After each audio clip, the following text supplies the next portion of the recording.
pada tahap meralat secara terang-terangan pandangannya kan. Beliau hanya mengatakan mengaku kalah dan lain. Tapi kan bagi saya tuh inti perdebatan itu bukan mengaku kalah, tapi menentukan mana yang benar dan mana yang salah.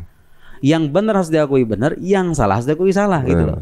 Soal siapa yang kalah dan menang ini bukan pertandingan sepak bola. Ini debat keilmuan itu tujuannya itu. Bismillahirrahmanirrahim. Kedepan saya tentu aja akan memperbaiki diri menjadi lebih baik lagi. Tapi apakah sikap saya berubah setelah perdebatan kemarin dalam konteks memahami Tuhan dan sebagainya? Perdebatan itu saya pahami sebagai ajang untuk mendemonstrasikan argumentasi. Dan saya mengetahui sepenuhnya bahwa argumentasi saya kemarin itu tidak ada apa-apanya dibandingkan dengan argumentasi Ustadz Nuruddin. Tetapi karena saya memahami itu sebagai ajang demonstrasi argumentasi, maka saya hanya melihat itu sebagai kemampuan beliau sangat luar biasa dalam mengajukan argumentasi dan sangat berkebalikan dengan saya.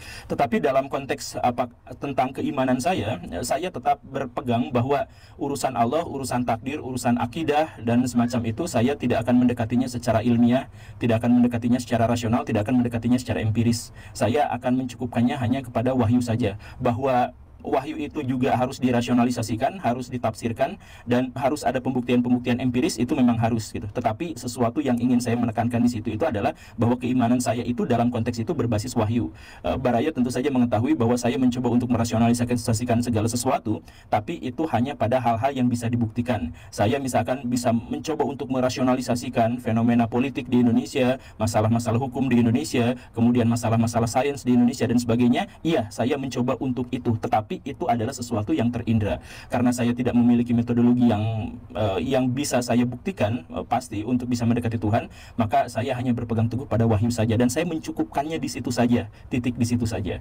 Ya, itu adalah bagian yang sampai sejauh ini belum berubah gitu. Oke, Baraya, itu saja. Terima kasih karena sudah menyimak. Sekali lagi, ini bukan sebuah alasan, tapi ini adalah untuk memberikan penjelasan tentang apa yang terjadi kemarin itu, baik secara konten maupun kronologi peristiwanya. Terima kasih karena sudah menyimak. Saya Guru Gembul. Assalamualaikum warahmatullahi wabarakatuh.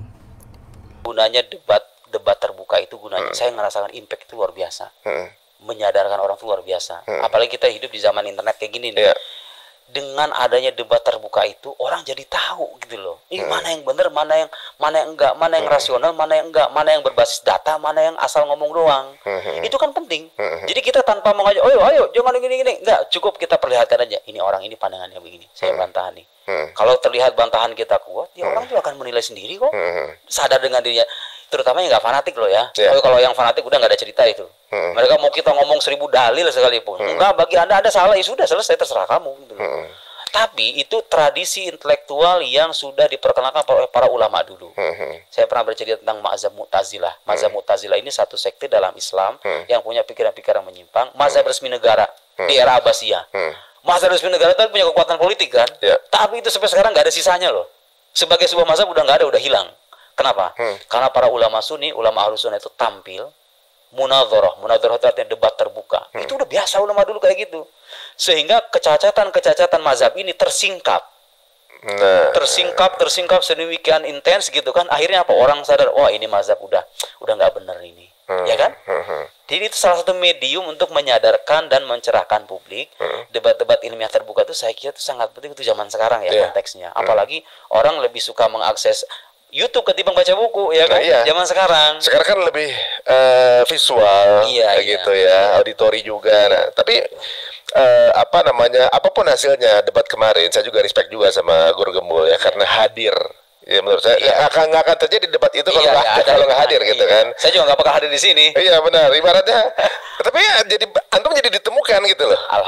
Masalahnya gini kan, ibaratnya ini katakanlah ya mungkin hal ini terjadi karena emang udah waktunya gitu antum menjadi bagian dari yang tampil di permukaan. Tapi walaupun begitu, mudah-mudahan ya misal Guru Gembul juga menyaksikan ini, kemudian beliau juga melakukan riset lagi, kemudian kita bisa menjadi semeja di pihak yang sama kan gitu. Insya Allah mudah-mudahan jadi yang ya kita sama-sama mencerdaskan bangsa ini. Jadi kita tidak ada persoalan dengan pribadi orangnya ya.